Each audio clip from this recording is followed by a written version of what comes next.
Nu ką, žiūrim užkandžius, lietuviškus užkandžius būtent, top 10. Tai tinginys, kaip desertas, sakyčiau, antroje vietoje labai patinka. Čia yra gira. Gira man neasocijuojasi su alum, tai į 9 vietą. Kepta duona. Tegu būna kokioj 3 vietoj. Šakotis.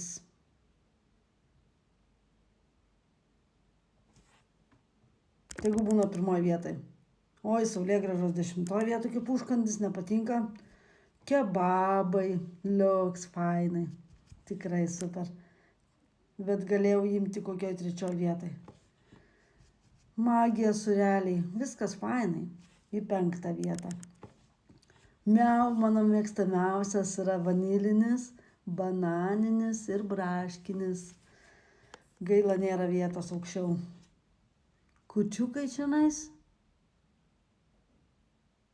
Jo, nepatinka kūčiukai.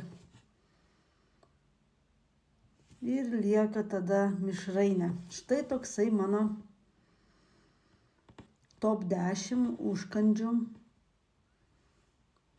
reitingas, rankingas, bet visai aš būčiau keitus vietom. Kebabą būčiau dėjusi kokią